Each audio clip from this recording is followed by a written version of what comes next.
Salve, salve, meu povo, como vocês estão?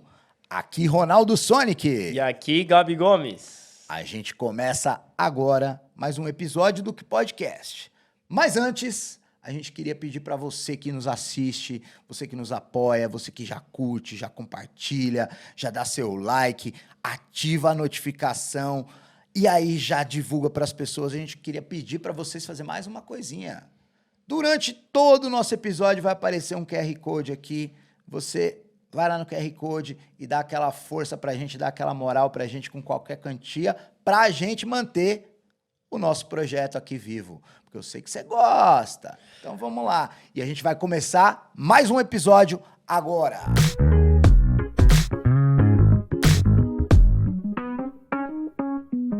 Então hoje a gente tá aqui com o Mohamed El Kadri, que é presidente da Associação Islâmica de São Paulo, presidente do Fórum Latino-Palestino e coordenador da Frente em Defesa do Povo Palestino, Mohamed. Isso aí. Muito bem-vindo. Muito bem-vindo, Mohamed. Muito Obrigado, bem-vindo, eu que muito agradeço. bem-vindo. E a gente costuma de praxe começar a nossa conversa aqui perguntando para o convidado ou para a convidada como ela chegou onde ela chegou. Então, conta essa trajetória aí, como é que o Mohamed se tornou Mohamed? Olha que pergunta complexa. Como é que o Mohamed se tornou Mohamed? E olha que foi bem interessante. No final dos anos 70, eu fui com um amigo ao cinema assistir um filme chamado A Batalha de Argel. A gente assistiu o filme, ficou incendiado. Então, assim, eu falei, pô, nós temos que fazer alguma coisa.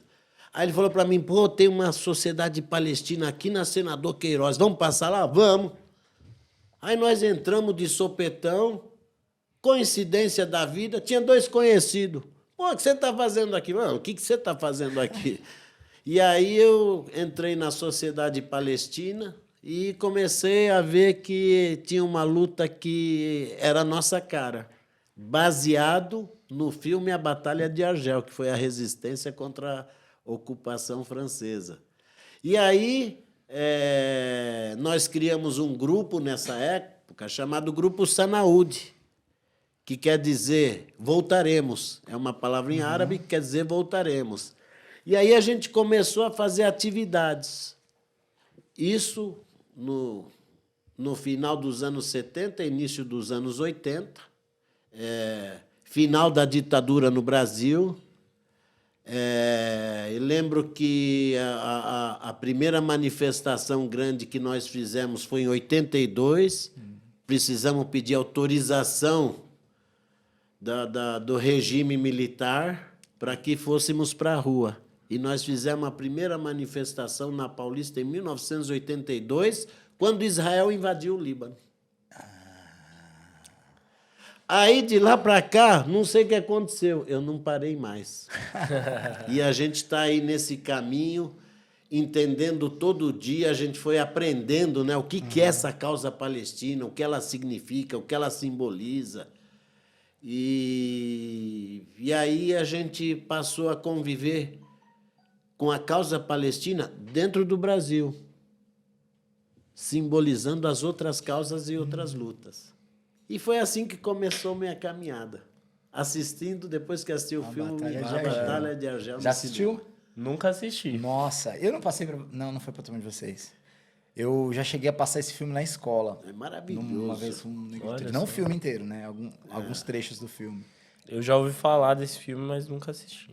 Esse filme, quem cita ele, se eu não me engano, é o Homi Baba, naquele local da cultura. Ele cita ele cita um trecho desse filme, daí por causa disso eu fui atrás do filme e falei, nossa, Se incrível. tornou um filme épico. Eu sei que é um filme bastante lembrado, junto com aquele Hotel Ruanda também, que traz um outro contexto, um outro país, mas que por ser um filme que retrata o movimento político, né, ali da Argélia e tudo mais, é muito interessante também, né, nessa questão. E a questão da Palestina, né, que você falou, dentro de casa, você, por ser descendente de libaneses, teve essa familiaridade? Seus pais já comentavam algo sobre a Palestina? Olha, na verdade, o povo árabe, e principalmente o libanês, ele tem na causa palestina a causa dele. É uma coisa que está no sangue. E, nessa época, nós tínhamos... Os árabes tinham uma liderança, que era o Nasser, do Egito, que morreu, faleceu. E aí depois veio o Sadat e fez os acordos com Israel. Começou a se criar mais vontade de defender a causa palestina. Mas o libanês, em particular, ele tem uma identificação fantástica com o povo palestino. Por quê? Porque na invasão de Israel em 82, eles invadiram para atacar o OLP de Yasser Arafat. E aí o que acontece? A OLP tinha se juntado a um grande líder libanês, que era o Jumblat, pai desse Walid Jumblat, hoje líder lá no Líbano, Kamal Jumblat, que era uma cabeça pensante maravilhosa do Oriente. E aí eles entraram num processo de revolução, chamaram a OLP para fazer parte desse processo, e a OLP fez parte desse processo. E aí fortaleceu a OLP no Líbano. E aí o que acontece? Israel, quando invade para acabar com a OLP. Lógico, sempre avalizado pelos países árabes, uma boa parte deles, se não a maioria, mas uma boa parte, que são colaboradores desse processo. E essa identificação, porque os palestinos, quando saíram da Jordânia, depois do Setembro Negro, né, da Jordânia, que houve aquele massacre de palestinos, eles vieram para o Líbano. E ali eles se formaram no Líbano, começaram a ter uma convivência com os libaneses mais direta, os libaneses começaram a formar fileiras junto aos grupos de resistência palestino, o Fatah, FPLP, na época não existia ainda Hamas, e os outros grupos. Então, na verdade, houve um casamento entre o libanês e o palestino em defesa da Palestina. E a invasão de Israel ao Líbano reforçou essa aliança. Por isso que essa identificação do libanês é muito forte com o povo palestino. E a gente em casa, meus pais, sempre foram fãs do Nasser, que era o presidente do Egito. E ele era um progressista perante o que nós tínhamos na época de lideranças árabes. Ele era o grande líder árabe. E aquilo ficou no libanês também, e é por isso que existe essa identificação com a luta do povo palestino. Eu acho que tem muito uma questão que eu vejo do povo palestino de fortalecimento dessa unificação de solidariedade. A gente sabe, né, que o Brasil, hoje, você até me trouxe essa informação nos bastidores, né, é o país que mais tem descendentes libaneses, mais até do que o do Líbano. Sim. E a informação que eu tinha, né, é que depois do Líbano, o Brasil é o país que mais tem libaneses, né? E essa questão da Palestina, que está em outro território, mas que está talvez num contexto semelhante, né, dessa diáspora de palestinos e tudo mais, óbvio que a gente sabe que foi uma diáspora forçada, mas para você, a questão da unificação, da solidariedade, o povo árabe, ele é um povo que é acolhedor? Como você visualiza assim, o povo árabe? Porque a gente sabe que árabe, além de ser uma cultura, né, é uma etnia. E muitas pessoas não têm tanta dimensão disso, né? Olha, a única coisa que é unanimidade entre o povo árabe é a causa palestina. Lembrar na Copa, quando algum país africano vai jogar, e aí vem a solidariedade, levanta a bandeira da Palestina. Se você vê como é que é no Marrocos, na Tunísia, na Argélia, os campos de futebol, os cantos que eles fazem para a luta e resistência do povo palestino. Então, A questão palestina ela é uma unanimidade, mas tem uma razão por isso. Esses países todos foram colonizados, foram usurpados, foram massacrados pelos colonizadores franceses, ingleses, italianos, belgas, holandeses. Então, o que acontece? Qualquer um se via na causa palestina a causa dele. Então, ele estava se enxergando ali, lutando por uma causa que é dele, porque ele passou, em algum momento histórico, por aquilo. Então, por isso que a causa palestina ela é unanimidade entre o povo árabe, diferente das lideranças. Mas o que importa para nós é que essa solidariedade ela é tão forte, tão concreta, que diariamente a gente vê ações em vários países em relação a essa solidariedade com o povo palestino. O povo palestino, na verdade, representa a luta desses povos contra as ditaduras que eles sofrem.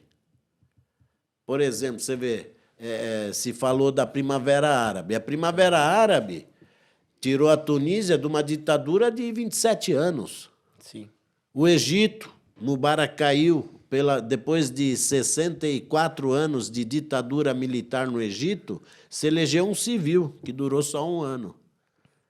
E aí você vê assim, subsequentemente, os países árabes são ditaduras. Então, o que acontece? O povo se identifica com a luta do povo palestino porque ele, às vezes, não pode lutar pela sua luta dentro do seu país. Mas, através da luta do povo palestino, ele se manifesta. É uma forma dele se manifestar contra a ocupação, contra as ditaduras, contra essas monarquias. Sim. Que, enquanto o povo passa fome, essas monarquias estão fazendo mundos e fundos por aí, né? Então é isso, essa identificação ela é muito forte. Eu confesso, Mohamed, que quando o Gabi falou de te convidar, eu falei para ele assim, eu falei, nossa, mas... Porque é algo que eu tenho uma superficialidade sobre o tema, né? Então, aí eu fiquei pensando, nossa, mas como é que vai ser, né? Vou ter que estudar um pouquinho sobre. Aí eu comecei a lembrar de coisas que eu já tinha tido acesso, né? E, dentre elas, um livro que eu até trouxe, ele tá aqui, né? Do Eduardo Said, né? O Orientalismo, né? Então, eu falei assim, poxa, deixa eu dar uma retomada rápida nele, lembrar alguns pontos. E aí, eu até fiquei pensando assim, falei, como é que eu vou perguntar? Porque, pra gente, se a gente for pensar, o mundo foi dividido pra gente, né? Na superficialidade, como eu tô falando, em Oriente e Ocidente, e aí tem aquela coisa da Europa fazer a consciência do Ocidente. E aí, né, até aqui em São Paulo a gente tem uma rua que chama Rua Oriente, né, que é onde, né, fica a maior parte das confecções, né, por lá. E aí eu fiquei pensando assim, eu falei assim, tá, mas não pode ser algo superficial. Eu falei, nossa, vai ser muito legal ter essa conversa com alguém que vive, que é o mote do que podcast é esse, né? As pessoas que vivem, trazer as histórias, contar um pouco dessas histórias.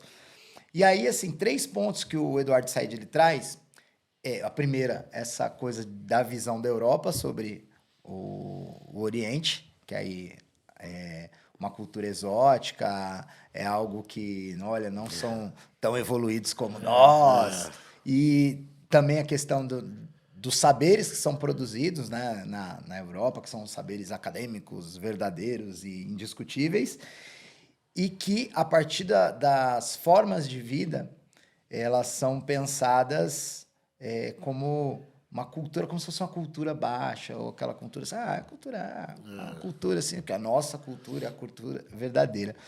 Então, eu queria te perguntar como é que você, né, vivendo dentro da cultura árabe, como é que é essa resistência, porque é uma resistência, né, não só sua, mas do povo árabe em relação a essa visão superficial que foi construída no nosso imaginário, que foi construída para a gente, e que só quem vai buscar, né, por exemplo, vai entender que, assim, não, existem vários povos árabes, não é só um povo árabe, tem várias culturas árabes, não só uma cultura árabe. E o que esses caras estão falando, eles estão viajando, porque tem muitos estudos, tem muita tecnologia, tem muita coisa sendo produzida e como é que é isso, né? Como é que é isso para você? Então, vou lembrar um episódio aqui. Nos anos 70, com a crise do petróleo, os Estados, a Arábia Saudita, através do rei Faisal, ficou contra o Ocidente por ter apoiado a criação do Estado de Israel. O Kissinger mandou uma mensagem para o rei Faisal. Vocês não venderam petróleo para nós, vocês vão morrer de fome. Aí ele responde para ele, nós somos do deserto. Nós nos alimentamos da semente das areias. Vocês que não vão conseguir ficar sem o petróleo nosso. Nem seus carros, nem seus aviões, nada vai funcionar. Por que eu estou dizendo isso? Quando se fala de cultura, o berço da civilização, onde é que foi? Não foi na Europa. Sim. A Europa veio muito tempo depois. Sim. E essa questão de Ocidente e Oriente, ela foi criada pelos europeus porque eles eram os colonizadores e eles queriam se colocar numa posição de superioridade. Nós e eles, né? Nós e eles. Então, o que acontece? Tudo, entre aspas, que veio de conhecimento para o mundo, veio de lá. Sim. Veio de lá. Então, assim, o Eduardo Said, ele traz isso à tona para desmistificar esse ocidentalismo barato, repressor, usurpador das culturas e do conhecimento do Oriente para benefício próprio. Ele arregaça nisso aí. Então, assim, e ele traz de uma forma maravilhosa. Sim. A forma, ele coloca de uma forma maravilhosa e traz ela de uma forma de resistência que ela é perceptível quando você lê ele. Sim. Então, assim, essa questão, a gente até comentou antes, a Europa, esses países europeus, eles foram os maiores assassinos do mundo, historicamente. Até estava falando da questão da França. Até hoje, recebe dos países que eles colonizaram 400 bilhões de dólares anuais. Essa foi uma matéria que saiu no jornal alemão e que ele coloca que essa questão é o que faz a França ainda respirar. São 400 bilhões de dólares anuais. Aí eu fiquei curioso, não tinha essa informação. Aí você vai ver todas as casas de moeda dos países colonizados, quem é a França? Os automóveis. Os automóveis. Então você vê, a produção do dinheiro dos países, quem faz é a França. Olha que absurdo. Aí a gente vê a França, a Bélgica, e aí o Ocidente fala do Oriente como, povo atrasado, né? Aí eu lembro os belgas que pegavam a Bíblia, matavam em nome da religião, enforcavam, sabe? Então, assim, eu acho que existe uma coisa que está muito bem colocada pelo Eduardo Said, que é esse contexto real, que se torna de tal forma real que ele é incontestável.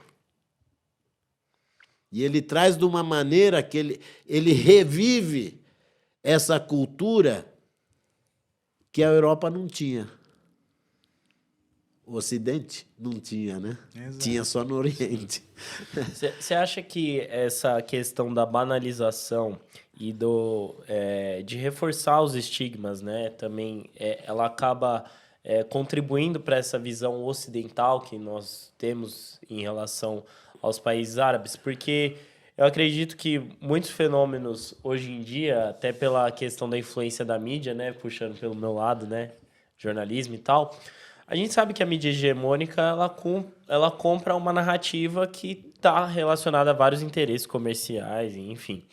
Mas a gente também sabe que há uma questão de tentar trazer um pouco da modernização dos países árabes, principalmente com o futebol, eu vejo hoje em dia muito crescente, só que dá a impressão que não é da cultura, não está se consumindo a cultura árabe, e sim um modelo de negócio que um país árabe, em especial, e não ironicamente, o país mais rico, né, que é a Arábia Saudita, óbvio, a gente teve a Copa do Mundo no Catar e foi algo, né, revolucionário, porque pela primeira vez houve uma Copa do Mundo em um país do Oriente Médio. Mas a questão não é essa, a questão que eu quero colocar é, na sua visão, você acredita que realmente as pessoas hoje em dia estão mais interessadas em romper com esses paradigmas e entender mais o lado da questão do Oriente Médio, a questão do Oriente Médio e dos países árabes, de entender a cultura árabe no geral? Ou é uma questão de, tipo, a Arábia Saudita é o país mais rico, ela é a principal liderança da OPEP, ela tá meio que forçando isso, é algo meio forçado. A gente pode até entrar depois numa questão do futebol, mas, Sim. enfim, no geral.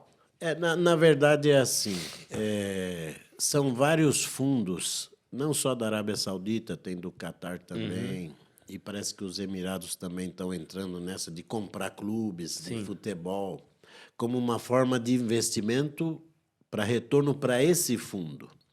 O que isso oculta? Que nesses países existe miséria. Nesses países existe miséria.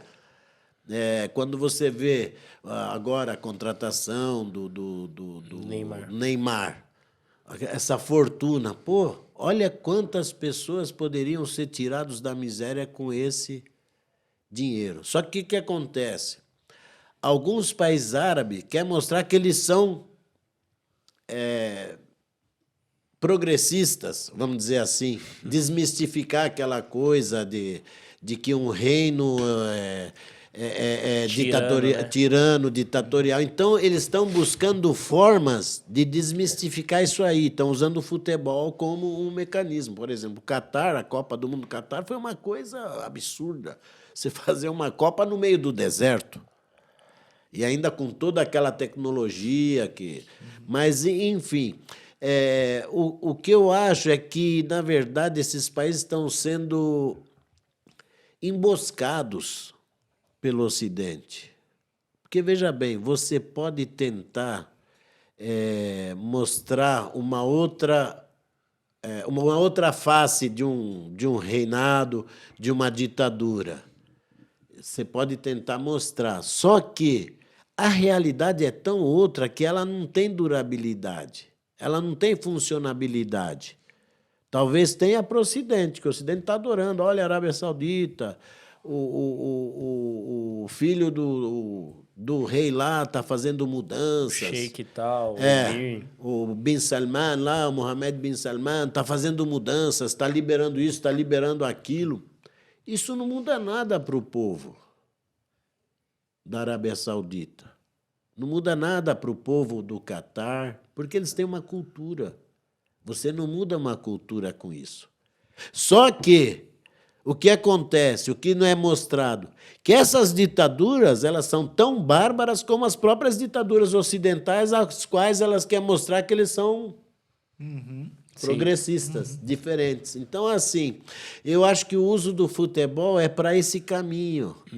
Embora o Bin Salman tenha feito algumas mudanças, abrido mais o país em várias áreas, mas é assim, é uma coisa muito restrita. Porque tem uma diferença. Uma coisa é a cultura de um país, outra coisa é a religião. Certo. Só que aí se confunde tudo. Você vê um país com uma ditadura de um reinado, você fala, pô, tá vendo? Os muçulmanos são ditadores, mas não é os muçulmanos que são ditadores, é aquele cara que é o ditador. Porque a religião muçulmana, ela veio e ela prega que o único objetivo dela veio para libertar o ser humano do domínio. Então, assim, e aí se confunde e muda. O Ocidente ele gosta de confundir, jogar para o lado religioso. Ah, tá vendo? É que a religião muçulmana é radical. Pô, mas radical? O que é ser radical? Ah, porque obriga, porque faz, não faz? A gente vê aqui no Brasil muitas mulheres de origem árabe, muitas mulheres brasileiras sem origem árabe que se converteram ao Islã e resolveram usar o véu. E, aliás, são discriminadas na rua, sofrem discriminação. Então, assim, tentam confundir muito a questão da religião com a questão do Estado, de governo, de governos que são ditaduras. Vou te dar um exemplo. Quando derrubaram o Mursi no Egito, mas ele era da Irmandade, foi bom que derrubou. A Irmandade é coisa religiosa. Mas, pô, o Egito tem 67 anos de governo em regime militar. Foi o primeiro civil que se elegeu pelo voto popular na história do Egito.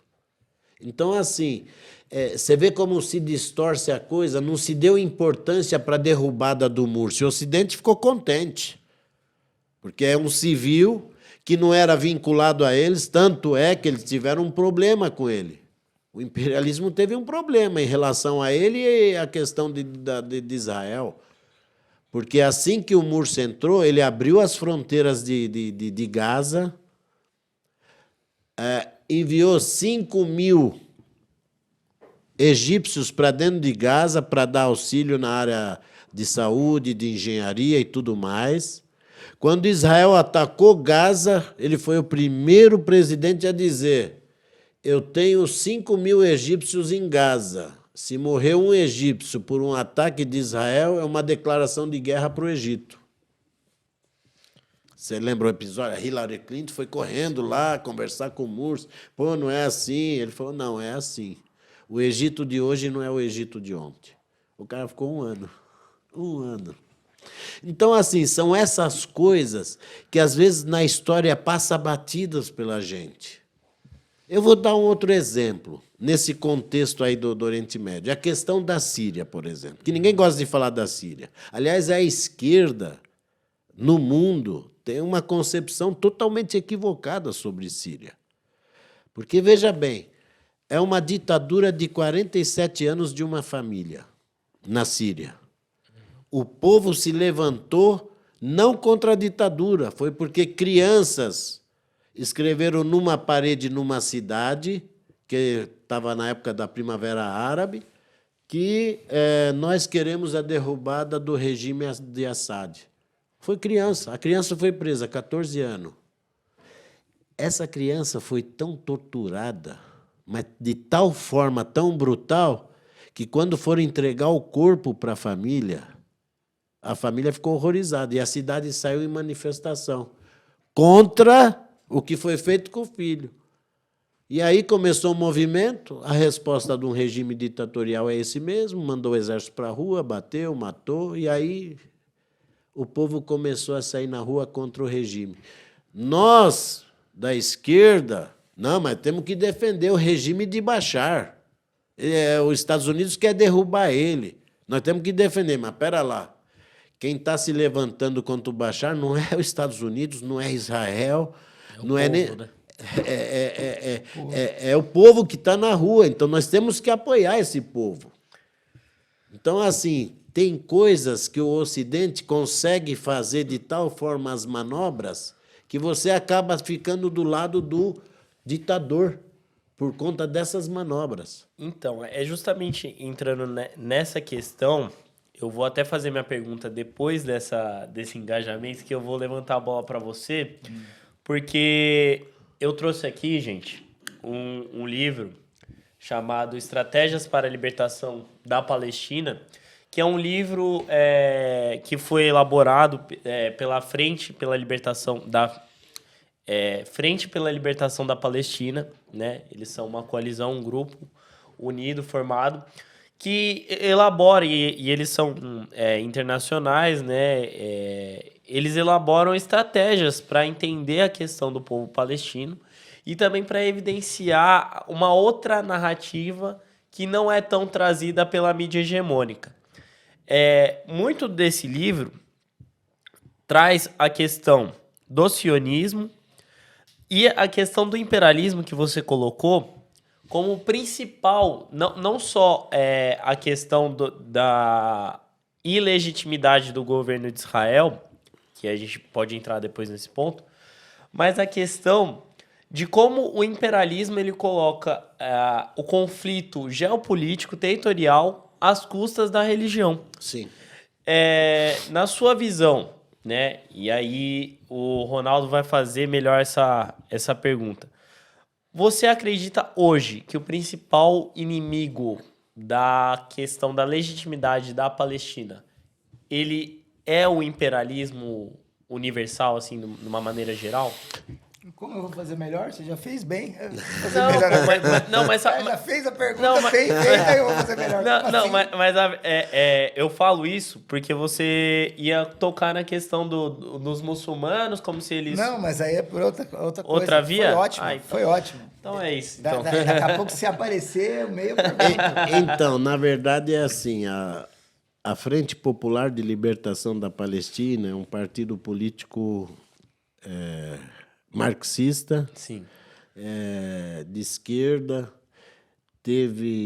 Traz a luta de classes, né? traz a luta de classes, inclusive para dentro da Palestina, o que é também um processo difícil, mas até uma companheira, uma grande liderança esteve aqui no Brasil no Fórum Social Mundial, que foi Laila Khaled, e eu acompanhei ela durante todo o tempo que ela esteve aqui no Brasil.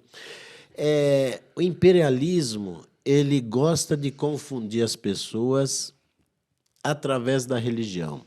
Certo. No caso específico da questão palestina, essa confusão se dá para justificar justificar a narrativa sionista de que eles tinham o direito de voltar àquela terra, porque aquela terra foi prometida por Deus. Foi assim que foi criado o Estado de Israel.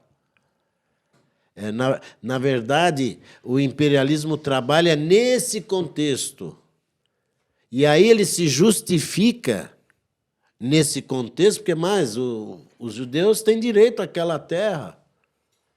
Sabe? Então, assim, mas essa narrativa, eu acho que ela cansou o público de uma forma geral, porque ela não tem apoio, não tem sustentação. Uhum. Não tem sustentação. Inclusive, eu fiz direito, na faculdade lá em Mogi das Cruzes, e o meu TCC era a ilegitimidade do Estado de Israel. Só para o povo entender, assim, você que está nos acompanhando, né? A criação do Estado de Israel ela surge com o fim da Segunda Guerra Mundial.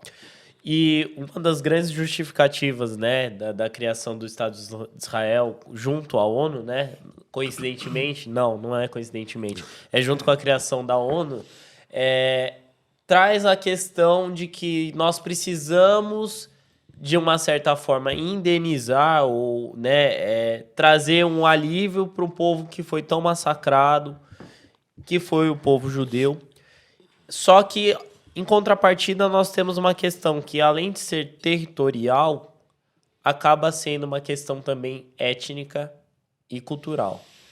Para você, hoje, há a possibilidade de existência de dois estados concomitantes, assim, existindo?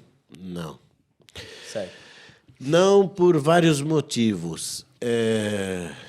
Só para dar uma recordação para quem vê a gente, o nazismo ele é uma ideologia fascista, onde tudo se dava aos brancos. Tudo era dado só aos brancos, a raça ariana. O sionismo, quando foi criado, ele também vem com essa mesma proposta de tudo, o direito todo é para o judeu. E o não-judeu não tem esse mesmo direito. Por que eu estou dizendo isso? Porque aí vem a questão do nazismo. Aí as pessoas falam, pô, mas vocês apoiaram? Não, jamais. Jamais. Aliás, eu coloco todos os dias, assim como o nazismo foi derrotado para o bem da humanidade, o sionismo tem que ser derrotado para o bem da humanidade. Assim como foi o regime de apartheid da África do Sul, foi derrotado para o bem da humanidade. Sim. Então, esses exemplos têm que servir para a humanidade. Só que quando a gente coloca a questão do sionismo, nossa, as pessoas esbravejam. Pô, então você é antissemita, pô, você... Não, eu não estou falando de judaísmo, eu estou falando de sionismo. É uma ideologia que foi criada em 1817, justamente para dar ao judeu tudo o que ele pode ter e que o não-judeu não pode ter. Tanto é que, na criação do Estado de Israel, eles obrigaram os judeus a ir para Israel. Não é que vamos lá para a Terra Prometida, isso é uma mentira. Não foi uma diáspora que foi genuína, né? Não. Inclusive, a União Soviética foi a maior partícipe e a maior culpada pela criação do Estado de Israel, porque ela foi a maior colaboradora do Estado de Israel, a União Soviética.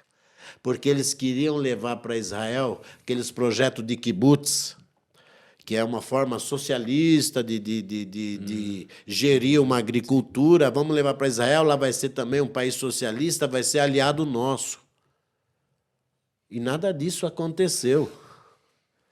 Então, assim... Tem muitos judeus ortodoxos também na Rússia, né, que nesse contexto acabaram indo para Israel também. Sim, então assim, mas o pilar maior foi a questão religiosa. Uhum. Deus prometeu para o povo de Israel a Palestina. Sim. Tanto é que num debate eu falei para a pessoa que ele falou, não, mas Deus prometeu para o povo de Israel a Palestina. Eu falei, mas você já reconhece a Palestina como uma terra que já existia? Então, se você está dizendo que Deus prometeu a Israel a Palestina, então quer dizer que você reconhece que existia a Palestina. Então, assim, essa questão religiosa ela é muito utilizada nos dias de hoje. E o imperialismo... ele alimenta muito isso aí para que justifique internamente o apoio que eles dão aos sionistas e ao Estado de Israel. Você vê hoje nos Estados Unidos, o sionismo determina quem é presidente e quem não é. Tanto de republicanos ou dos democratas. Tanto é que quando... o democrata ganha uma eleição, ele fala, pô, que legal, o democrata ganhou. O que mudou? No contexto mundial, não é da Palestina. Absolutamente nada. Eles acusam que os republicanos são mais... buscam mais a guerra, invasões, só que o próprio Obama invadiu mais do que outros. O próprio Obama, que foi uma frustração para todos nós. Para mim também, pessoalmente, foi uma frustração que a gente achou que poderia ter um outro contexto. Então, assim, nós temos que trabalhar essa desmistificação dessa questão religiosa também. Porque, seja para atacar os muçulmanos, que é uma religião radical, uma religião de terroristas, é uma religião que prega a morte, como também para justificar a existência de Israel, porque era uma terra prometida para os judeus. E não tem nada a ver isso aí. Historicamente, não tem nada a ver. Então, tanto é que existem judeus nos Estados Unidos que não reconhecem o Estado de Israel. E ainda eles dizem, Deus falou na Bíblia que o povo de Israel nunca terá uma pátria, uma terra. Então, assim, nós, às vezes, até acabamos caindo nesse engodo da questão da religiosidade e nós nos debruçamos muito nisso. E nós não podemos. Nós temos que atacar e mexer no que é o dia a dia. Certo. E aí, só para mim, essa questão de que, depois da Segunda Guerra, os judeus sofreram com o nazismo, vamos dar para eles uma terra. Mas, espera lá, quem fez isso com eles foram a Alemanha, que desse a terra para eles na Alemanha. O que os palestinos têm a ver com isso? Sim. Porque são os palestinos que têm que pagar a conta, entendeu? Sendo que a Europa devia pagar essa conta, não os palestinos. Na sua visão, quando o povo israelense acaba cerceando a livre circulação de árabes seja árabes que estão no território israelense ou que estão na Jordânia, Cisjordânia, no caso da Palestina, isso acaba sendo uma linha impeditiva que acaba colocando eles em contradição? Por que que eu faço essa pergunta a você, Mohamed? É que muitas vezes aqui no Brasil a gente não tem dimensão do que é ser deslocado de um país que você esteve... Pensa, você teve a sua vida inteira no seu país e de uma hora para outra você é barrado e se você quiser ter um relacionamento com pessoas que estão em outra região, você não consegue. Como você vê? Você vê que hoje a questão ela não é só uma questão regional, ela tem que ser uma questão internacional. Todos os países eles devem se responsabilizar por isso? Então, vamos dar um exemplo clássico. Regime de apartheid da África do Sul. Negros foram colocados em guetos. Regime de apartheid de Israel. Construiu um muro de 740 quilômetros para colocar palestinos em guetos. Regime da África do Sul. Controle da água que seria usada pelos negros que estavam lá nos guetos. Regime de apartheid de Israel. Controle de água dos próprios palestinos para uso dos palestinos. Enquanto um israelense pode usar 200 litros de água, um palestino pode usar 1 litro. Então, assim, a gente vê que existe uma similaridade muito grande. Aliás, não esquecer que Israel foi o último regime que apoiou o regime da África do Sul. Aí a gente fala da questão da locomoção, que é o direito mais elementar do ser humano de ir e vir. Não pode. Na Palestina você não pode. Além do muro construído de 740 quilômetros, você tem uma ideia? O muro está construído aqui. Aqui mora um palestino. Para ele ir para a escola, que está aqui a 100, 200 metros, ele tem que dar uma volta de 6, 7 quilômetros para chegar lá. Olha só. Aí o mundo comemorou essa hipocrisia, a derrubada do Muro de Berlim. Só que fecha os olhos para a construção do muro muito pior que o Muro de Berlim. Sim. E aí, volto a fazer... Eu faço sempre esse comparativo com a África do Sul, porque é exatamente igual. Exatamente igual. Como é que eram os negros? Subemprego. E muitas vezes trabalhavam e nem recebiam, não tinham a quem reclamar. Isso acontece com os palestinos diariamente. Só tem subemprego para eles. Mesmo quem mora em Israel e quer trabalhar lá em Israel é subemprego. E não pensa que tem direitos. Não, nenhum. Nenhum. Aí vou lembrar um episódio recente. Olha a democracia de Israel. Saíram às ruas contra o projeto do Netanyahu de acabar com o poder do judiciário. Horas. Que judiciário? Que judiciário é esse de uma democracia onde uma pessoa é presa sem nenhuma acusação simplesmente por uma prisão de alguns dias, que se torna 1 mês, 3 meses, 4 meses, 6 meses, sem direito à defesa, sem reconhecimento, sem uma acusação formal. Ah, mas aí ele vai mandar sobre a corte. Mas ele já manda. Quem governa Israel manda em tudo. Qual é o problema dessa corte que eles não querem que Netanyahu mande a mais? Qual que é? Eu queria que alguma pessoa justificasse qual vai ser o problema para quem mora em Israel, o judeu que tem todos os direitos. Qual vai ser o direito usurpado dele? Se Netanyahu agora tem o poder sobre o judiciário, sabe? Então, talvez tenha algum direito cerceado. Mas aí, essa democracia, a maior democracia do Oriente Médio, que não dá direito a nenhum palestino, nem o direito de ir e vir, nem o direito ao trabalho, nem o direito à vida, nem o direito à água, nem o direito à sua própria terra confiscada, nem o direito à sua casa, que de repente chega lá judeus vindo de qualquer país do mundo, eles querem uma casa, demole aquela casa aí que eu quero morar ali. Aí vão lá e demole a casa do palestino. E aí o judeu ocupa a terra.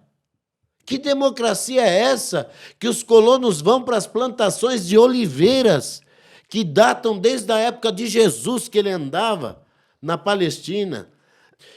Que democracia é essa que dá o direito aos colonos de irem arrancarem as oliveiras? Olha recentemente o que foi feito. Eu nunca vi isso em lugar nenhum do mundo. Um poço de água foi literalmente cimentado. Veio um caminhão carregado de cimento, jogou dentro do poço de água de um palestino. Que democracia é essa? Que país é esse? Sabe? Então aí a gente fica perguntando, esse é um regime de apartheid, é um regime racista, contaminou sua população, a população é contaminada. Você vê lá as crianças andando com metralhadora, os jovens saem de metralhadora na rua. Que democracia é essa? O que eu vejo muito hoje em dia é a questão da segurança pública dominar o discurso sobre o Estado de Israel, mas também muito influenciada pela questão da cultura do combate ao terror, né? Talvez vocês já devem ter ouvido falar, né, sobre essa política, que é uma política que foi encabeçada pelos Estados Unidos, muito por causa da guerra do Iraque, mas que acabou resvalando também na questão de Israel, com as questões de que eles argumentam que Israel hoje é um Estado que vive sob tensão porque há o maior índice de terrorismo no mundo. Sob essa justificativa, eles acabam alegando que eles precisam ter um controle militar bélico que seja eficiente para combater as questões dos radicais e extremistas. Benjamin Netanyahu, ele fez uma política de anexação recente de um dos territórios da Cisjordânia, no sul, sob a alegação de que Jenin, que basicamente é a região norte do território da Cisjordânia, acaba sendo o maior índice de influência do grupo Hezbollah e do Hamas. Ele, sob essa justificativa, acabou anexando uma parte do sul do território da Cisjordânia para dizer, olha, aqui é um território que nós queremos reivindicar porque era um território que era nosso. Tem toda a questão de Gaza também, né, que eles reivindicam. Para dizer, nós até deixamos vocês permanecerem no local, mas o que nós somos contra é o terrorismo, são os ataques. Como você encara essa narrativa? Olha, um Estado terrorista como é o Estado de Israel, ele se justifica justamente porque ele sabe o que ele é, um Estado terrorista. E ele sabe que, para se justificar agindo como um Estado terrorista, ele tem que dizer que ele combate o terrorismo. Entendi. Se você pegar as colônias que estão espalhadas pela Palestina, a Palestina que eu estou dizendo não é a Palestina anterior à criação do Estado de Israel. A Palestina que a ONU, uma vergonha, a ONU é uma vergonha, não faz cumprir nenhuma resolução dela contra Israel, não exige nada de Israel, não é permitido a ONU entrar em Israel e está tudo certo. Ou seja, não tem punição, porque o maior protetor desse Estado é o imperialismo internacional. Então, o que acontece? A Palestina toda está ocupada. Isso aí é uma coisa que eles ficam para justificar. Você vê, da parte palestina, que foi destinada ao Estado da Palestina, não temos 16% para criar um Estado. Está tudo com colônias em tudo que é lugar. Mas você considera o Hamas um grupo terrorista? Não. Hamas é um grupo que luta pela sua pátria, pela sua terra que está sendo ocupada. Então, ele não é um... Aliás, a própria ONU determina que um povo sob ocupação tem o direito de se defender com todas as formas possíveis que ele tenha. É uma resolução da ONU. Então, assim, o Hamas é terrorista. Eles falaram que vão acabar com o Estado de Israel. Pô, Hamas é terrorista? Um campo de concentração, o maior campo de concentração a céu aberto da história da humanidade, que é Gaza. 2 milhões de habitantes, sem luz, sem água, cercado por todo lado. Sabe? E aí coloca o Hamas como um grupo terrorista. Aliás, o Hamas ganhou a eleição, mas o imperialismo não aceitou a vitória do Hamas. Ou seja, eles mesmo determinam quem pode governar e quem não pode.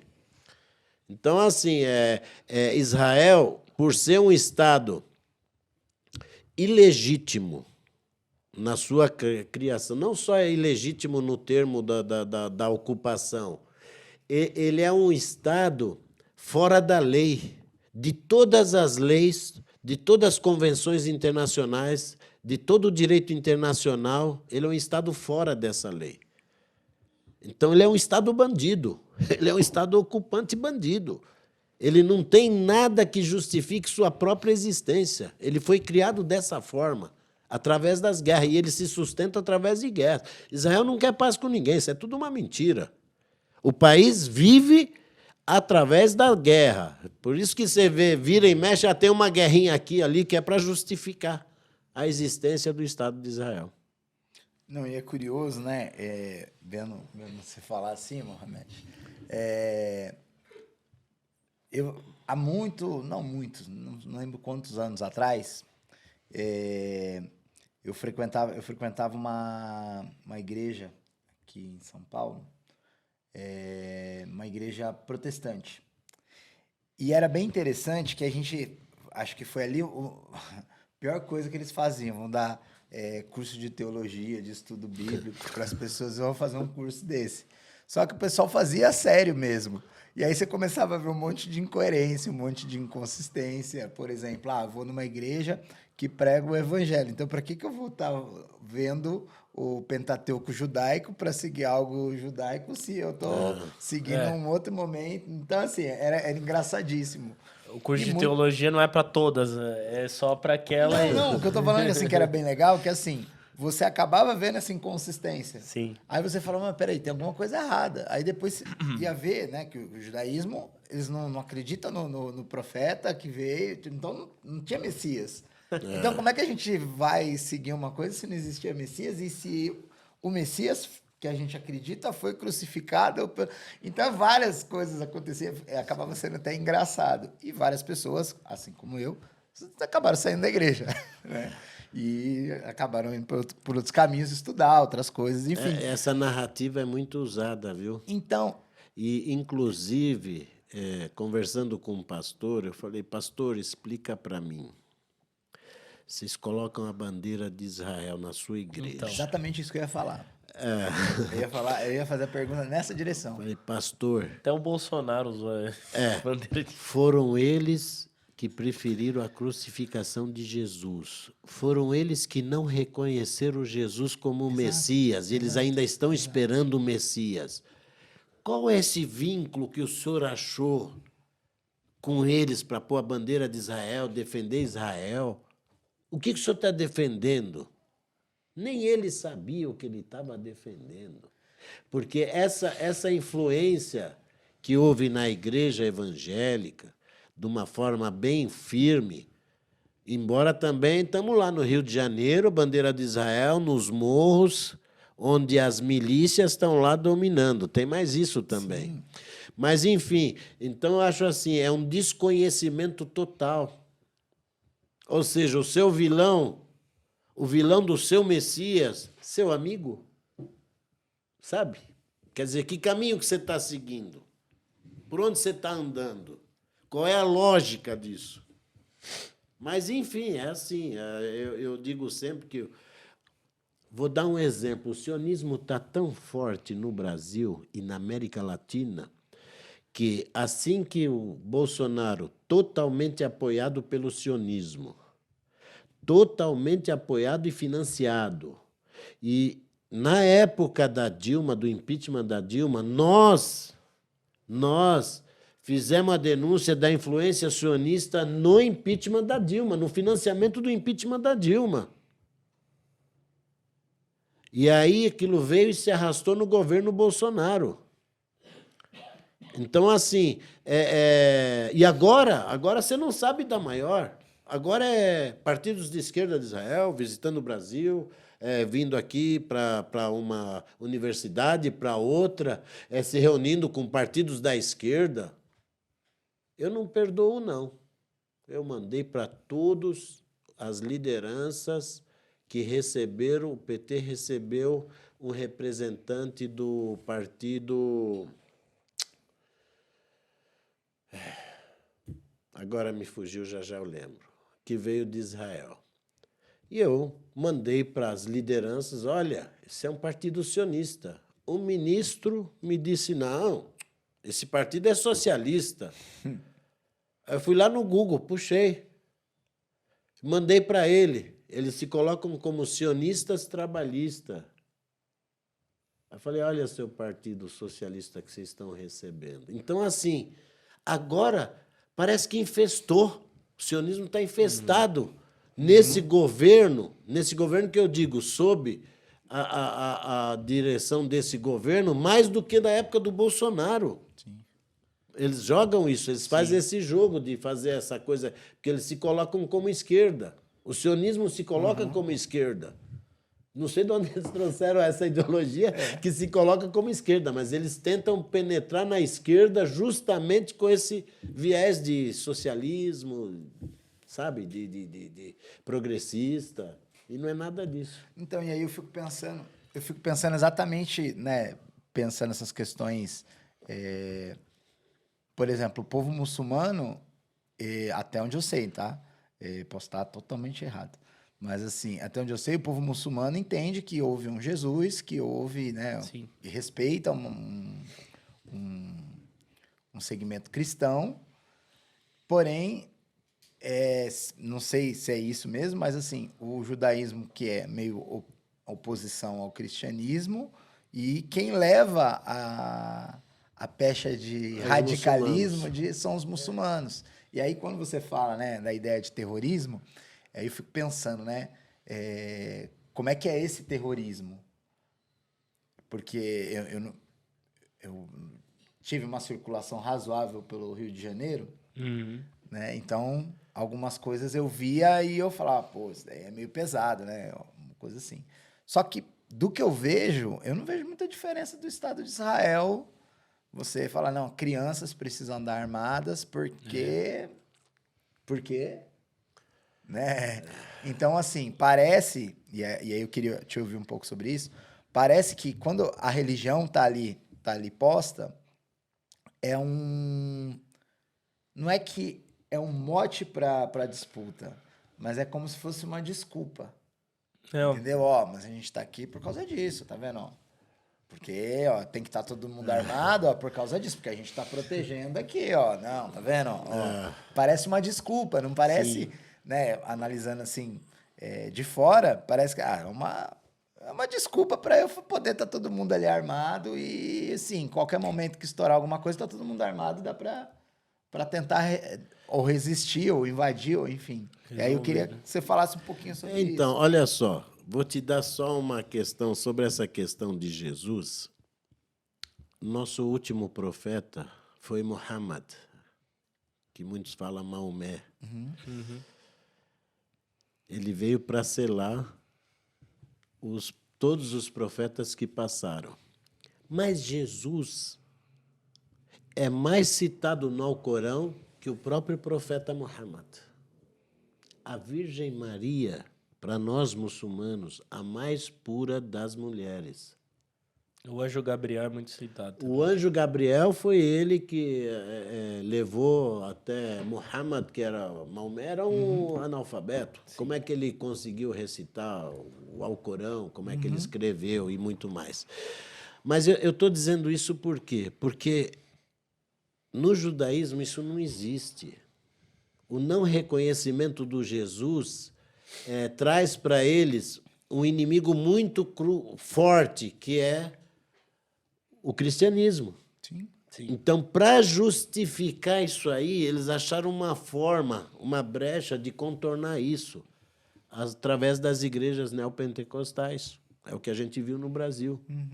Aí você vê um pastor vestido de rabino, pregando vestido de rabino. Só, olha que coisa absurda. Pior que se você... Eu não vou citar nomes, né? Mas se você for naquele templo que tem no Brás, que é megalomania... Ó, a gente tá pegando leve hoje, ó. Olha como a gente tá legal. Tem muitas referências ali. Tem, sim, questão. sim.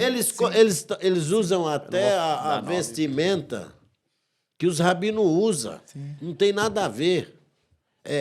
A construção desse templo de Salomão, as pedras foram trazidas da Palestina. Foi uma parceria que eles fizeram com Israel. Israel financiou, acho que 80% dessa obra. As pedras que estão fora foram trazidas da cidade de Nablus, da Palestina.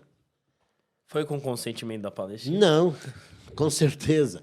Mas se vocês quiserem vir aqui explicar, a gente abre o microfone para vocês, tá bom? Tá aberto aqui, ó. Então, Perguntei só assim, pra- você vê o absurdo que é para eles fazer a política de adentrar dentro da religião de uma parte da igreja cristã, católica e tudo mais. Então, você vê que caminho que eles adotaram. Agora, o uso da religião, para eles não funciona mais. Eles não entram mais nessa questão que muçulmano é terrorista. Eles não entram mais nisso. Entendi. Porque eles são tão terroristas que eles não podem usar mais essa estratégia. Então, eles entram numa estratégia diferente. Por exemplo, quando eles atacam Gaza, mas é porque vai ter atentado. Eles jogaram bomba aqui em Israel. Você viu? Jogaram 100 bombas em Israel. Um foguete construído em própria Gaza, que não tem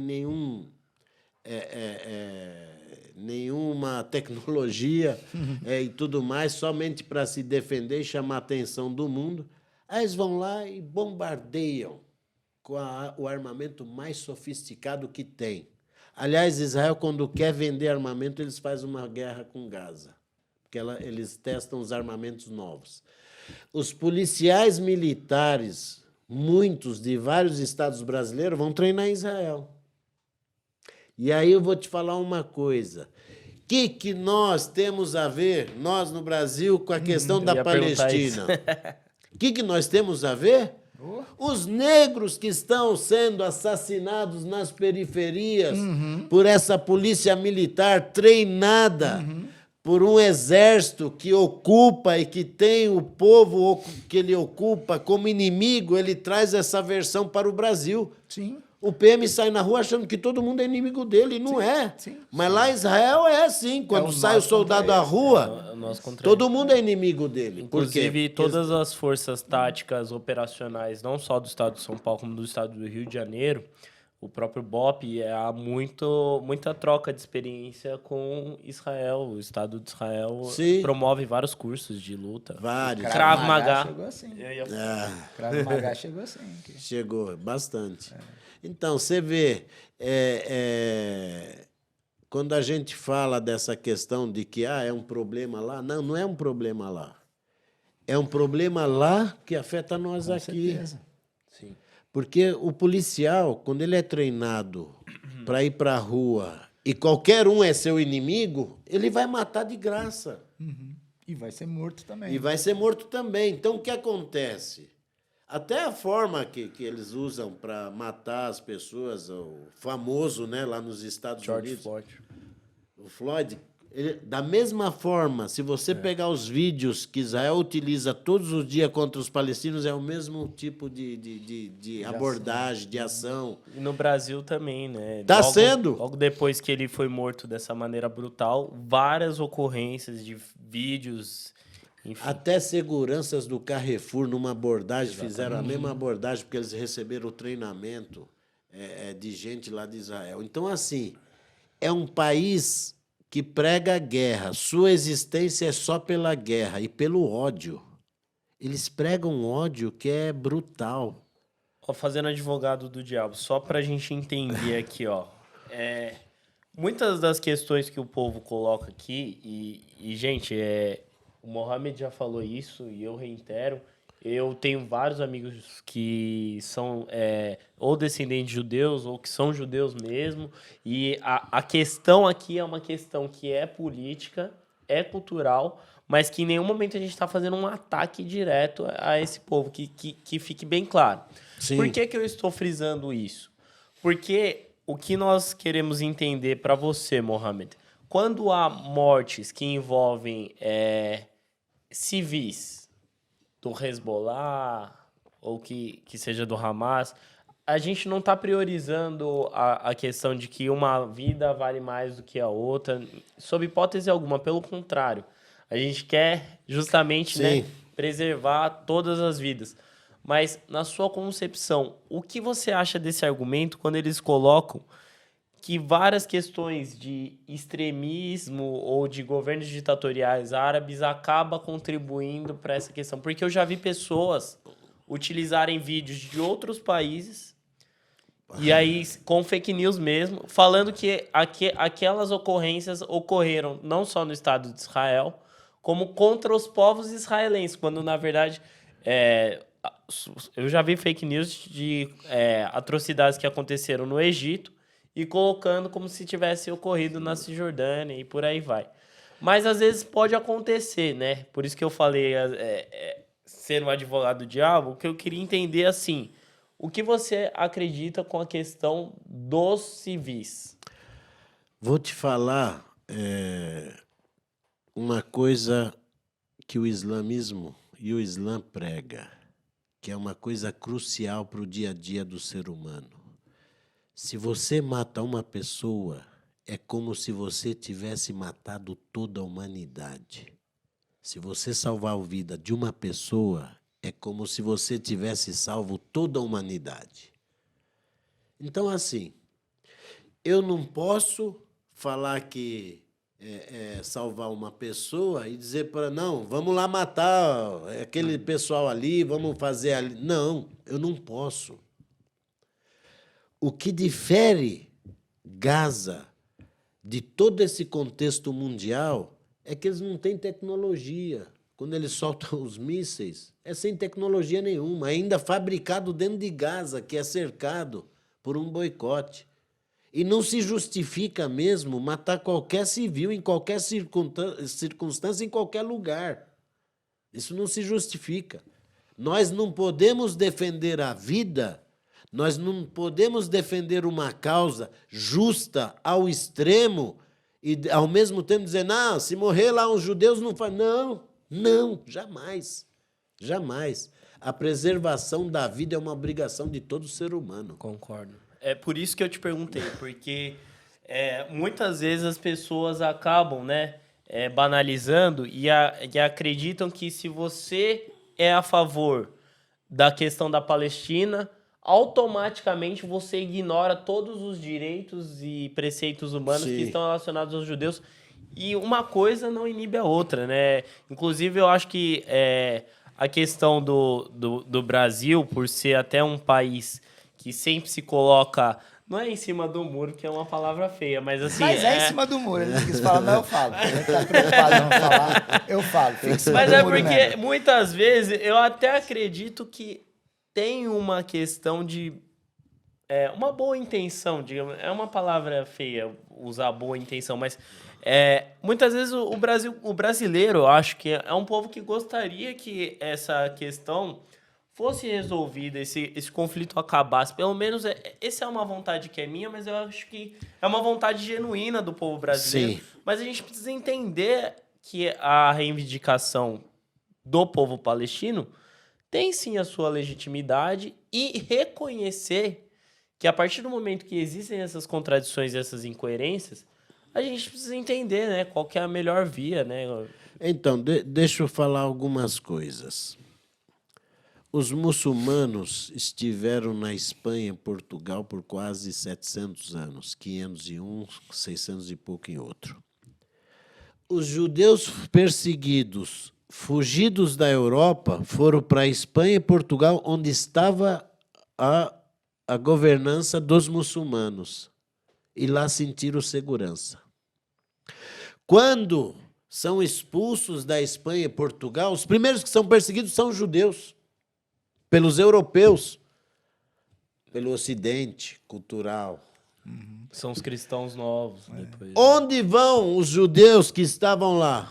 Vão para o Líbano, para a Síria, para o Iraque, para o Marrocos, para a Tunísia, para os países árabes, porque lá eles têm segurança. Eu estou dizendo isso por quê?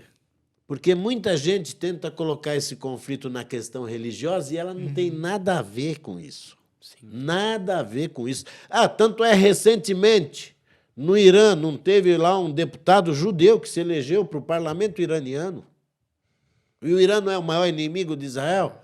Ele é o maior inimigo de Israel, mas não é inimigo dos judeus.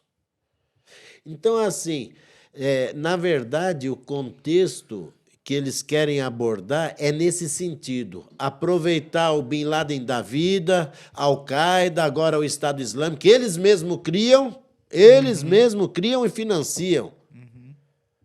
O Bin Laden, quando apareceu, por que ele apareceu? Porque existia a ocupação da União Soviética no Afeganistão. E o imperialismo internacional queria se livrar daquela ocupação. Só que eles não podiam fazer a guerra com a União Soviética. Vamos financiar alguém para fazer esse trabalho para nós. E aí eles financiaram o Bin Laden, criaram a Al-Qaeda.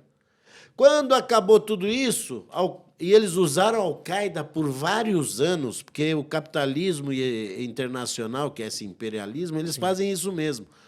Não interessou mais? Vamos dar um fim nisso. E agora? Precisamos criar uma coisa nova. O Estado Islâmico.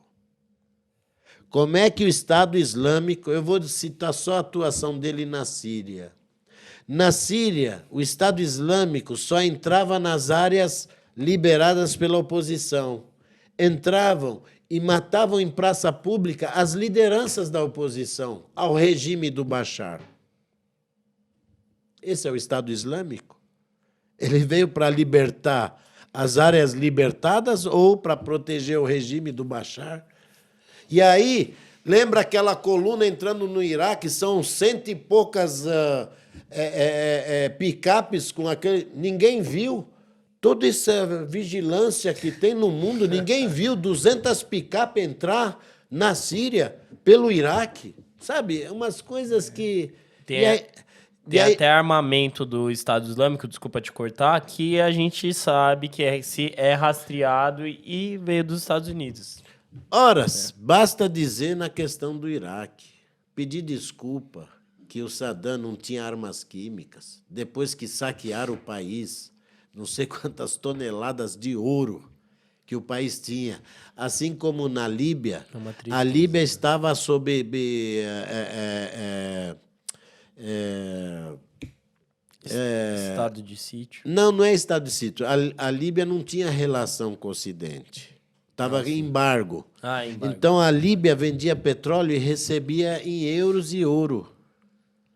Quando eles entraram para derrubar o Gaddafi, porque ele era um grande ditador, porque eles só vê os ditadores que é do outro lado, dos países do outro lado. Aí eles derrubaram o cara e roubaram. E estão roubando até hoje o petróleo da Líbia. Aí está lá, a Itália quis entrar, falou que tinha parte, aí a França falou que não, aqui você não vai entrar. Está lá a França. Até o grupo Wagner da Rússia está lá na Líbia. Então, para você ver esse contexto que eu coloco, por quê? Porque existe uma unanimidade nesse imperialismo capitalista selvagem internacional. Nós temos uma região chamada Oriente Médio. Ela é a mais rica do mundo. Nós vamos fazer esse povo ficar atrasado até onde der para a gente poder saquear eles ao extremo. Assim como a colonização da África, o norte da África, a África Central, foi da mesma forma. Vamos matar, os países africanos passando fome. Países de terra, como diz, terras que você joga um grão, planta, nasce. Os caras estão passando fome. Esse é o imperialismo internacional, esse é o capitalismo internacional que fez no mundo. Nós buscamos apoiar todas as lutas em todos os campos, no mundo todo. Aqui no Brasil, quando você está falando do Brasil, não adianta ficar falando de 2 estados. Não existe mais a possibilidade de 2 estados. Então, assim, não adianta eu falar que eu sou a favor da criação do Estado da Palestina e fazer comércio com o Estado que está ocupando a Palestina, que é Israel. Então, não adianta. Você não está trazendo benefício com o seu apoio. Se você está financiando a ocupação. Então, acho assim, os países na América Latina têm que tomar uma postura mais dura com Israel. A gente não quer que eles rompam relação, porque antigamente a gente pedia para romper relação. Eles nunca tiveram coragem de romper e nem vão romper. O que a gente quer? Que esses países cumpram resoluções da ONU referente a Israel. Porque é muito mais fácil para um presidente, um governante, dizer não, mas eu estou cumprindo a resolução da ONU, desculpa, Israel, mas eu tenho que cumprir. É muito mais fácil do que você dizer rompa a relação. Reconhecer se a Anistia Internacional e Human Rights Watch reconhece Israel como Estado de apartheid, está na hora dos países reconhecer. Uma cidade espanhola parece que reconheceu, a prefeita reconheceu e acabou com todo tipo de relação cultural, econômico, social, esportivo com Israel. E o regime da África do Sul só caiu através do boicote. Inclusive, tem muitos palestinos refugiados na Espanha, né? Sim, sim, muitos. Então, assim, eu sempre falo que a política ela é ingrata para quem está com a bandeira da justiça. Ela é ingrata, a política, porque a política vai ver assim, peraí, se eu fizer isso com Israel, putz, aí não vou poder comercializar, não vou poder isso, talvez essa mídia que é propensa a Israel vai me atacar, então não vou fazer isso. Vou dizer que eu sou a favor de 2 estados, que quero a paz, está tudo bem. Mas está tudo bem para um povo que está 75 anos sob ocupação, para um povo que dentro da sua terra tem que passar por checkpoints, um povo que está na sua casa hoje, amanhã vem um cara lá do leste europeu, dos Estados Unidos, que é uma casa para tirar férias, ele escolheu aquela casa daquele palestino, ele é arrancado de lá.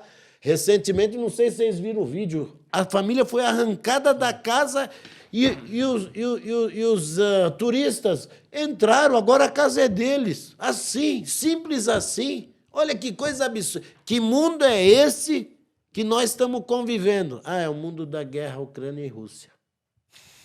E aí esse mundo vê essa guerra da Ucrânia e Rússia, que isso foi uma armadilha do imperialismo para a Europa. Infelizmente, ela caiu nessa armadilha. Mas o mundo está vendo tudo isso e fazem todas as acusações ao Putin, todas possíveis, e não é 10% do que Israel faz diariamente com os palestinos, mas o mundo não enxerga ali. Os palestinos tinham que ter os olhos azuis, que aí talvez esses seriam vistos realmente, porque é um absurdo, é inaceitável. Até o pessoal fala, mas você está apoiando a Rússia? Não. Nenhum país pode invadir o outro. Tem que se respeitar a autodeterminação. Se eu disser que não, tem que invadir mesmo a Ucrânia, como que eu vou defender a luta do povo palestino contra a invasão e a ocupação de sua terra? Eu não posso fazer isso. Mas nós da esquerda, não me interessa a vocês da esquerda. Eu não posso tomar essa postura, hipótese vai contra tudo que eu penso. Concordo contigo. Agora, que a Europa caiu numa armadilha dos americanos, caiu.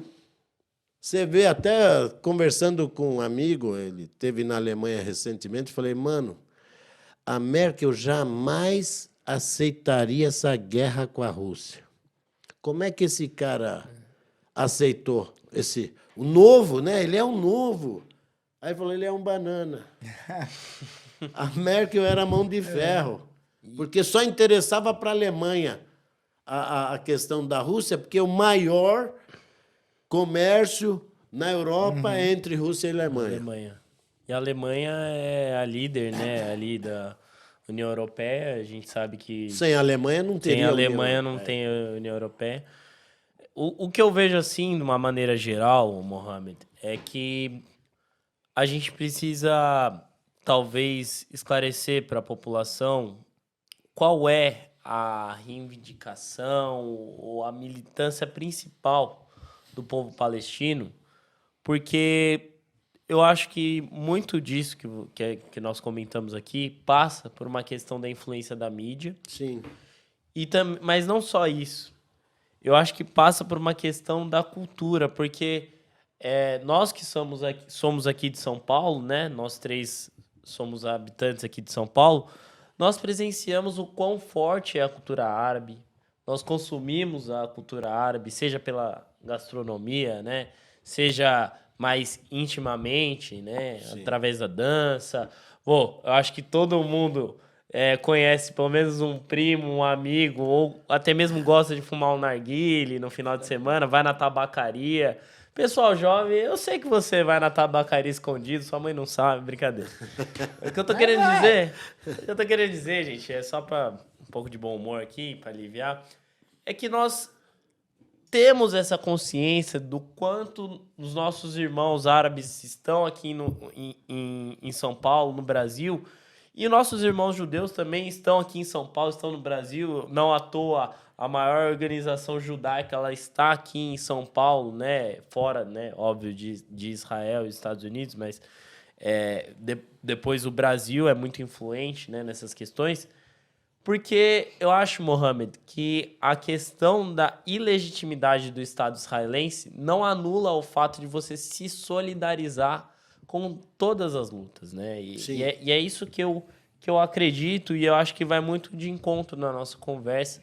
E para mim, assim, foi algo muito interessante você colocar isso, né? Por isso que eu fiz até mesmo essa provocação, porque é algo que nós precisamos entender que não dá para você reivindicar direitos humanos, reivindicar a democracia, reivindicar a autodeterminação dos povos, a liberdade de expressão e fechar o olho para todas essas atrocidades que acontecem com o povo palestino, com o povo da Cisjordânia e com o povo árabe.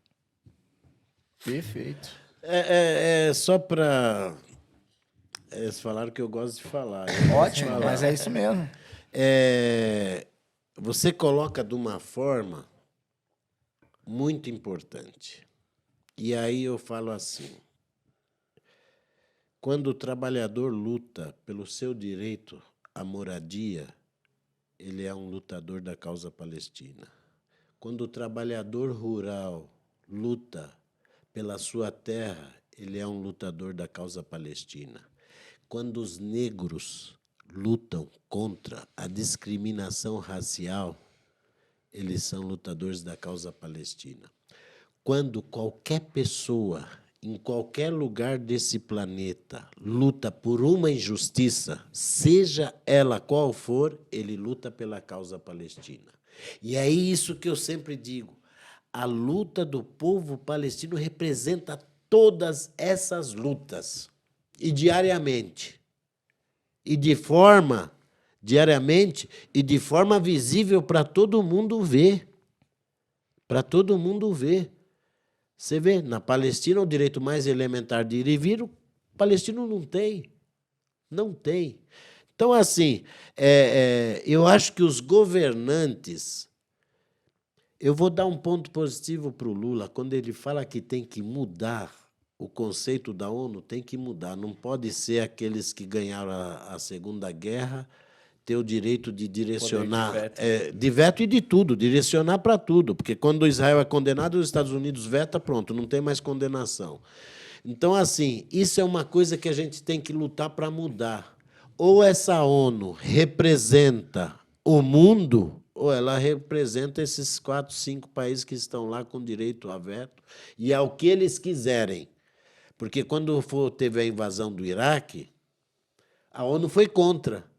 Os americanos, que são os donos do mundo, eles fizeram lá um grupo, chamaram todo mundo, e vamos lá invadir o Iraque, matar o Saddam Hussein. Então, você vê, isso tem que mudar. Porque quando você muda estruturas, que são estruturas mundiais, internacionais, você consegue atingir Israel. Se você não muda essas estruturas, é muito difícil atingir. Você vê recentemente uma comissão de direitos humanos de Israel, da ONU, está praticamente reconhecendo Israel como um estado de apartheid. Mas eles não podem fazer isso como referência, porque tem que passar pela aprovação. E nunca passa, tem veto. Agora, só o fato dessa entidade americana, que é a Human Rights Watch, e a Anistia Internacional reconhecerem que Israel é um estado de apartheid, já é um motivo mais que suficiente para os governantes começarem a ter coragem de reconhecer. Inclusive, vou visitar o ministro de Direitos Humanos, Silvio Almeida, já fiz um convite para ele para uma atividade, pediu desculpas que não pôde estar, mas eu quero visitar ele, para que ele, no discurso que ele fez contra o apartheid, que ele faça esse mesmo discurso contra o regime de apartheid de Israel e reconheça Israel como um regime de apartheid. Ele vai arrumar um monte de encrenca para ele. Mas ele é um querido, ele vai... A gente vai estar do lado dele para dar força para ele. Então é isso. Eu acho que... Só brincando, faz um convite para ele vir aqui. Tem que aproveitar, né? Comenta, fala pra ele assim, ó, fui no podcast, tem 2 meninos lá, ó, que vale a pena ir lá. Imperdível. Vale a pena ir lá. Ele é muito gente boa. Ele é gente fina. E é corintiano, hein? Ninguém é perfeito, mas enfim. Coitado, deve estar triste agora. Vou te falar uma outra coisa que você citou. O Brasil tem hoje em torno de 12 a 20 milhões de libaneses, sírios e seus descendentes, juntando os sírios. Os palestinos não são uma grande comunidade aqui no Brasil, mas é uma grande comunidade no Chile. Na Colômbia, eu estive na Colômbia recentemente para um congresso lá e fiquei sabendo que existe lá na Colômbia quase 150 mil palestinos, eu não sabia. E aí eu pedi o censo da América Central, América Latina, não um censo, porque é muito difícil de fazer, mas assim, para a gente saber essa população. Tem palestinos na Colômbia, tem palestinos ali em Honduras, tem palestinos na Guatemala, tem em Salvador, El Salvador, tem palestinos em El Salvador. Eu fiquei assim, muito feliz. E assim, até, poxa, mas eu não sabia dessa quantidade de palestinos. Eu vi um dado que são mais de 700 mil, é isso? Aonde? Ao redor da América Latina? Não sei se... Não, eu acho que é até mais, porque o Chile, salvo engano... Não, eu acho que é mais, sabe por quê? Porque eu recebi dados que eu não tinha, por exemplo, da Colômbia, de Honduras... El Salvador. Eu fiquei abismado com essas... E aí, a gente se propôs a fazer uma visita para esses países, eu quero visitar esses países, e a gente quer criar o Fórum Latino-Palestino. Queria falar um pouco, se vocês permitirem. Claro, a gente ia perguntar, inclusive, como é a atuação desse movimento. Então, esse movimento nasceu de um Parlamento Mundial de Apoio a Jerusalém.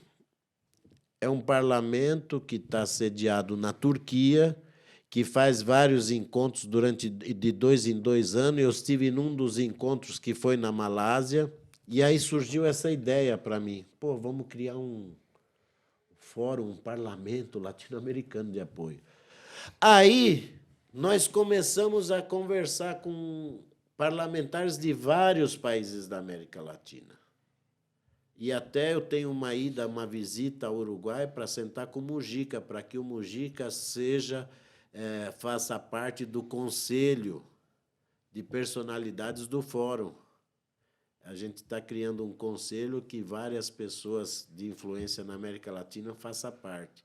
A ideia é a gente criar um parlamento, que antes seria sul-americano, depois virou latino-americano, agora vai ser latino-americano e Caribe, América Central e Caribe.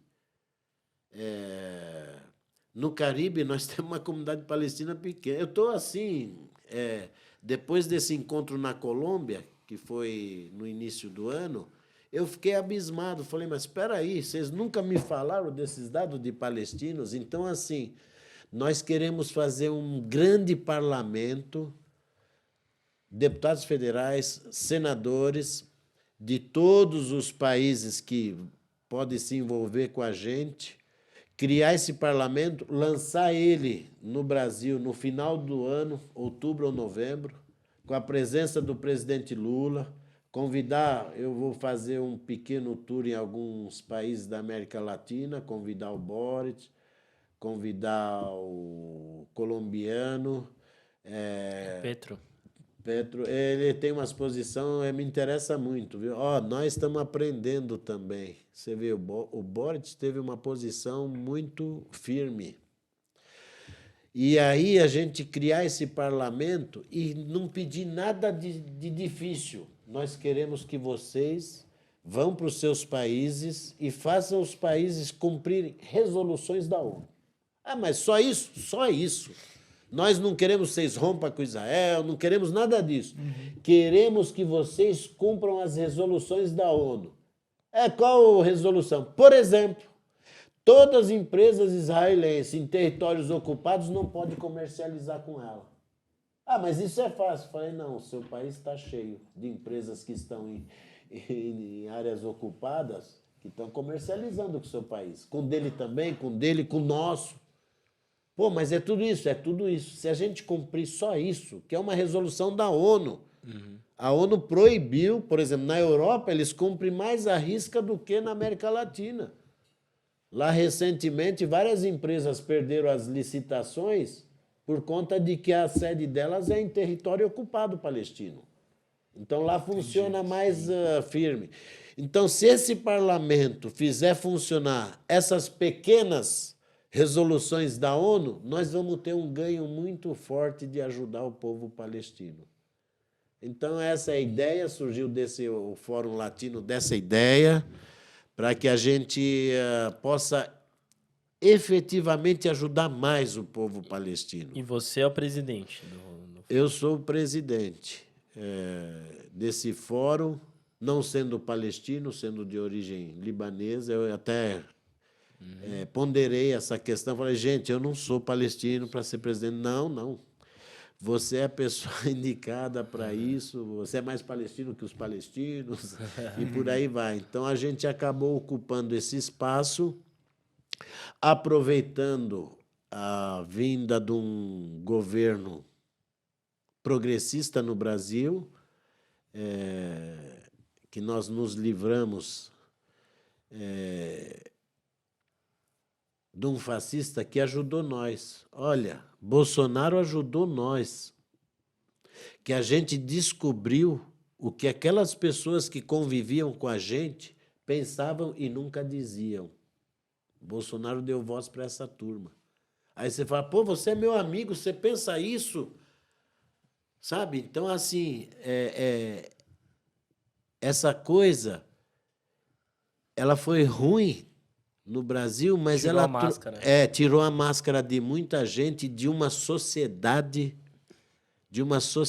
uma casta, vou chamar de pequena burguesia, porque que é uma classe média que acha que é rica, que quer se comportar como rica, que não vive como rica, mas que ela se posiciona conforme os ricos se posicionam. E deu voz, Bolsonaro deu voz para essa gente. Ainda bem, a gente conheceu as pessoas de verdade. Que estavam ao nosso redor, inclusive. Mas, enfim, nós conseguimos derrotar esse fascismo que se instalou no Brasil. Um grande avanço agora. Agora nós precisamos que esse avanço seja mais forte. O trabalhador brasileiro está muito sofrido, precisa de muito, muito, muito, muito em todas as áreas para que a gente possa ter um Brasil melhor para todos nós. E eu sempre digo, às vezes as pessoas não gostam que eu comento da política nacional, mas eu gosto de comentar também, que quem não fala de política não é político. Eu me filiei ao PT em 1982, porque o PT foi o primeiro partido no Brasil que trouxe na sua carta de fundação o apoio à autodeterminação do povo palestino. E aí, Nós entramos naquele, pô, olha, um partido que apoia os palestinos. Até lançamos um candidato a deputado estadual em 82, palestino. Teve muito voto, mas na primeira eleição do PT não conseguiu a... E de lá para cá eu fiquei filiado a esse partido. E a gente começou a conviver com outros partidos do campo da esquerda ou do campo mais progressista, né? E a gente vê que... espero que a gente tenha aprendido com os erros. O Brasil não pode errar de novo, porque errar de novo será uma catástrofe para o Brasil. E a gente tem que buscar, nesses partidos que voltaram à América Latina mais à esquerda, mais progressistas, até alguns de centro se posicionam melhor do que alguns da esquerda, porque parece que os de centro têm mais coragem, né? Mas, enfim, buscar essas posições progressistas para que a gente, de alguma forma, consiga ajudar real e concretamente a luta do povo palestino, que é diária. Não é fácil, mas ela é diária e a gente tem que procurar ajudar de alguma forma. Sem dúvida. E olhando lá para aquela câmera, manda aquele recado para todo mundo que está assistindo a gente. Manda a missão, já mandando aquela missão que a gente já conversou aqui o tempo inteiro. Divulga as suas redes divulgando também. Divulgando as redes, divulgando Importante. Olha, todo o contato possível. Vou dizer para quem assiste a gente que a luta do povo palestino não é minha, Mohamed, nem do Ahmed, nem do Ali, nem do Khaled. A luta do povo palestino é sua luta, porque ela se enquadra na sua luta do dia a dia, por um melhor emprego, por um melhor salário, por uma melhor vida, por uma melhor saúde, por uma melhor educação, pelos seus mais elementares direitos. Essa luta é a luta do povo palestino. O que eu peço para vocês? Entrar nas nossas redes, Mohamed El Kadri, Fórum Latino Palestino, Facebook, por aí, todas as redes sociais. Ajudar a gente, primeiro, a divulgar a causa palestina, para que as pessoas possam entender, para poder ajudar e colaborar. Então, é assim, agradecer esse pessoal aqui que me deu a chance de falar com você aí. E aí, dá uma força para nós, divulga esse vídeo, depois dá uma força para que a gente possa levar essa informação para mais pessoas e, de alguma forma, ajudar a luta do povo palestino. Um salamu alaikum para vocês que estão aí assistindo a gente. Palestina livre do rio ao mar. Estamos juntos na caminhada por um mundo melhor para todos nós. É isso aí. Bom demais, bom demais, bom demais, mano. Cara, Obrigadão pela presença. Imagina. Obrigado, Eu que viu? agradeço. Pô, Obrigado. vocês foram legal. Mas vocês foram light. Comigo pode meter. Então a gente encerra aqui mais um episódio do Que Podcast. Então a gente agradece você que assistiu esse vídeo, que curte, que compartilha, que toca o sininho aí para ver a notificação e já divulga pro povo todo para assistir aqui a gente. Mas a gente não pode deixar de agradecer também aquelas pessoas que tornam possível, né, que o Que Podcast aconteça. Então a gente tem um apoio aqui desse estúdio maravilhoso que vocês estão vendo a qualidade de áudio, de vídeo. Então, se você quer gravar o seu podcast, é aqui. Se quer gravar seu curso, é aqui. Estúdio 13. Estúdio 13 vai dar essa moral para vocês. Vocês vão ver, vocês não vão se arrepender. A gente não se arrepende nunca. Então, vamos lá. O Espaço 1730, que teve uma mudança incrível. Não é só mais um espaço de coworking fitness. Agora os caras estão meio, sei lá, é um espaço de coworking fitness e business também. Os caras estão fazendo uns negócios lá, logo, logo vai sair aí pelas redes, a gente vai divulgar aqui também alguns cursos, alguns encontros de network. Os caras estão frescos lá, hein? Vou contar para vocês.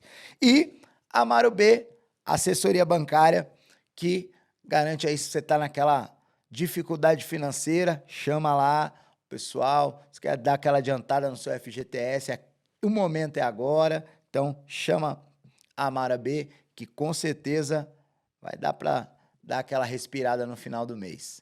Valeu? Então, a gente fica aqui. Não esquece de curtir, compartilhar e tocar o sininho lá para a sua notificação aparecer e já divulgar para todo mundo. Então, beijo no coração e não esquece, bebe água.